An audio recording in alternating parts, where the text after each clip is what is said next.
के ढो डालने से जीवन वास्तव में शांतिमय बीतेगा। घर में माँ बाप बच्चों के बीच की किचकिच का अंत समझ से ही आएगा। इसमें मुख्य तो माँ बाप को ही समझना है। अतिशय भावुकता, मोह, ममता मार अवश्य खिलाते हैं और स्वपर का अहित करके ही रहते हैं। फर्ज पूरे करने हैं, लेकिन भावुकता के हिंडोले में झूलना और फिर गिरना नहीं है। परम पूज्य दादाश्री ने माँ बाप और बच्चों के व्यवहार की बहुत ही गहरी समझ दोनों के गहरे मानस को समझकर खुली की है, जिससे लाखों के जीवन सुधर गए हैं। पति पत्नी अति प्रेम वाले होने के बावजूद अति क्लेश ऐसा दोनों के ही जीवन में देखने को मिलता है। एक दूसरे की हूंफ से इतने अधिक बंधे हुए हैं कि अंदर सदा क्लेश हो, फिर भी बाहर पति पत्नी की तरह पूरा जीवन जी लेते हैं।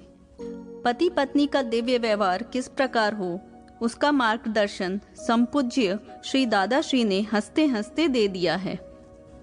सास बहू का व्यवहार, व्यवसाय में सेठ नौकर या व्यापारी के पार्टनरों के साथ के व्यवहार को भी क्लेश रहित कैसे जीना है, उसकी चाबियां दी हैं।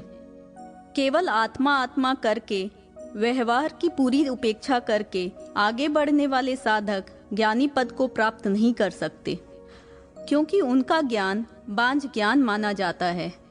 असल ज्ञानी जैसे कि परम पूज्य दादाश्री ने व्यवहार और निश्चय के दो पंखों को समानांतर करके मोक्ष गगन में विहार किया है और लाखों को करवाया है, और व्यवहार ज्ञान और आत्मज्ञान की चोटी पर की समझ देकर जागृत कर दिया है। प्रस्तुत पुस्तिका में जीवन जीने की कला, जो परम पूज्य दादाश्री के श्रीमुख से निकली हुई बोध कला को संक्षिप्त में संकलित किया गया है।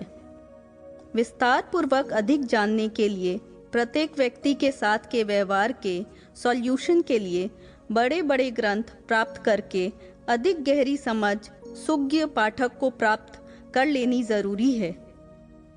माँ बाप बच्चों का व्यवहार, पति पत्नी का दिव्य व्यवहार, वाणी का व्यवहार, पैसों का व्यवहार इत्यादि व्यवहार ज्ञान के ग्रंथों का आराधन करके क्लेश रहित जीवन जिया जा सकता है। डॉक्टर नीरूबेन अमीन के जय सच्चिदानंद। दादा भगवान कथित पुस्तक क्लेश रहित जीवन। चैप्टर 1, जीवन जीने की कला। ऐसी लाइफ में क्या सार? इस जीवन का हेतु क्या होगा, वह समझ में आता है? कोई हेतु तो होगा ना। छोटे थे, फिर बूढ़े होते हैं और फिर अर्थी निकालते हैं। जब अर्थी निकालते हैं, तब दिया हुआ नाम ले लेते हैं। यहां आए कि तुरंत ही नाम दिया जाता है व्यवहार चलाने के लिए। जैसे ड्रामे में भरथरी नाम देते हैं ना, ड्रामा पूरा तब फिर नाम पूरा। इस प्रकार ये व्यवहार चलाने के लिए नाम देते हैं और उस नाम पर बंगला, मोटर, पैसे रखते हैं और अर्थी निकालते हैं। तब वह सब जब्त हो जाता है। लोग जीवन गुजारते हैं और फिर गुजर जाते हैं। ये शब्द ही इटसेल्फ कहते हैं कि ये सब अवस्थाएं हैं। गुजारा का मतलब ही राह खर्च। अब इस जीवन का हेतु मौज मजे करना होगा, या फिर परोपकार के लिए होगा, या फिर शादी करके घर चलाना वह हेतु होगा। यह शादी तो अनिवार्य होती है। किसी को शादी अनिवार्य न हो तो शादी हो ही नहीं, परंतु बरबस शादी होती है ना। यह सब क्या नाम कमाने का हेतु है? पहले सीता और ऐसी सतियां हो गई है जिनका नाम हो गया, परंतु नाम तो यहीं का यहीं रहने वाला है। लेकिन साथ में क्या ले जाना है? आपकी गुत्थियां। आपको मोक्ष में जाना हो तो जाना, और नहीं जाना हो तो मत जाना। परंतु यहां आपकी गुत्थियों के सभी खुलासे कर जाओ।